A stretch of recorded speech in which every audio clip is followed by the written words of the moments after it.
வணக்கம். வண்ணக்களஞ்சியத்தில் இன்றைக்கி நம்ம பார்க்க போகிற டிஷ் காரசாரமான சுறா புட்டு. சீ ஃபுட்லேயே டேஸ்டியான இந்த சுறா புட்டை எப்படி செய்யணுன்றதை வாங்க பார்த்துடலாம். பெரிய வெங்காயம் 1/2 கிலோ, சின்ன வெங்காயம் 100 கிராம், பூண்டு முழுசாக 2 கூட எடுத்துக்கலாம், கருவேப்பிலை, கொத்தமல்லி. சுறா 1 கிலோ அளவுக்கு எடுத்திருக்கேன். முதல்ல சுறாவை நல்லா கழுவி க்ளீன் பண்ணிவிட்டு மஞ்சத்தூள் போட்ட தண்ணியில் நல்லா வேக வச்சுக்கலாம். ஒரு 5லேருந்து 7 நிமிஷம் வெந்தாலே போதும். இது மேல் தோலை உரித்து எடுத்துட்டு உள்ளே இருக்க ஃப்ளெஷ்ஷை உதிர்த்துக்கலாம். அதில் இருக்க முட்களும் டேஸ்ட்டாக தான் இருக்கும், அதனால் அதையும் இதில் மிக்ஸ் பண்ணிக்க போகிறோம். மழைக்காலங்களில் பல பேருக்கு சளி பிடிச்சிக்கிட்டு தொண்டை வலி, இருமல் இருக்கும்.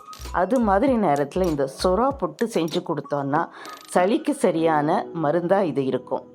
வெந்த சுறா துண்டுகளை ஆற வச்சுட்டு உதுத்து எடுத்துக்கலாம். மேல் தோலை மட்டும் உரித்து ரிமூவ் பண்ணிவிட்டு உள்ளே இருக்க முட்களை இதோட சேர்த்துக்க போகிறோம். ஒரு பேனில் 5 ஸ்பூன் அளவுக்கு நல்லெண்ணெய் ஊற்றிட்டு 1 ஸ்பூன் உளுத்தம்பருப்பு, 1/2 ஸ்பூன் சோம்பு, இதோட கட் பண்ணி வச்சுருக்க பெரிய வெங்காயம், சின்ன வெங்காயம், இது எல்லாத்தையும் சேர்த்து நல்லா வதக்க போகிறோம். வெங்காயம் அதிக அளவில் சேர்த்தா தான் உங்களுக்கு இந்த சுறா புட்டு கரெக்டாக டேஸ்டியாக இருக்கும். அடுத்தது நம்ம இதில் உரித்து வச்சுருக்க பூண்டு பற்கள், பூண்டு முழுசாக 1 பூண்டுலேருந்து 2 பூண்டு அளவுக்கு இதில் சேர்த்துக்கலாம்.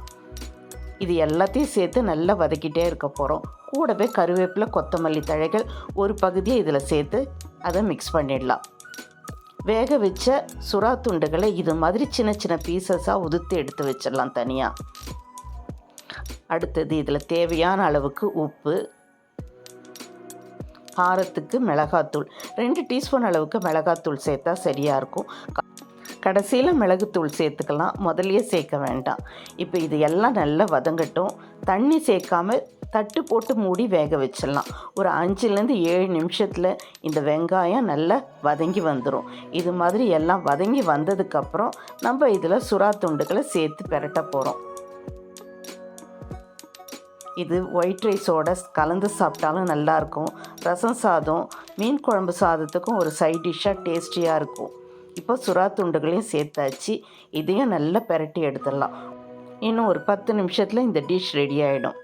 இதை நல்லா பெரட்டிட்டு திரும்பவும் தட்டு போட்டு மூடி இதையும் ஒரு 5 நிமிஷம் அளவுக்கு வேக வச்சிடலாம்.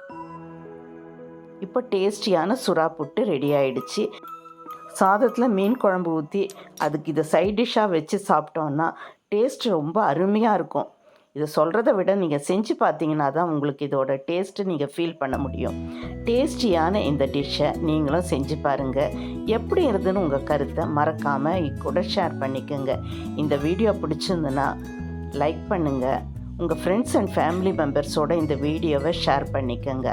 மறக்காமல் நம்ம வண்ணக்களஞ்சியம் சேனலை சப்ஸ்கிரைப் பண்ணி வச்சுக்கிட்டிங்கன்னா இது போல் இன்ட்ரெஸ்டிங்கான யூஸ்ஃபுல்லான வீடியோக்கள் இன்னும் நிறைய வருது. அதை மிஸ் பண்ணாமல் பாருங்கள். தேங்க்யூ.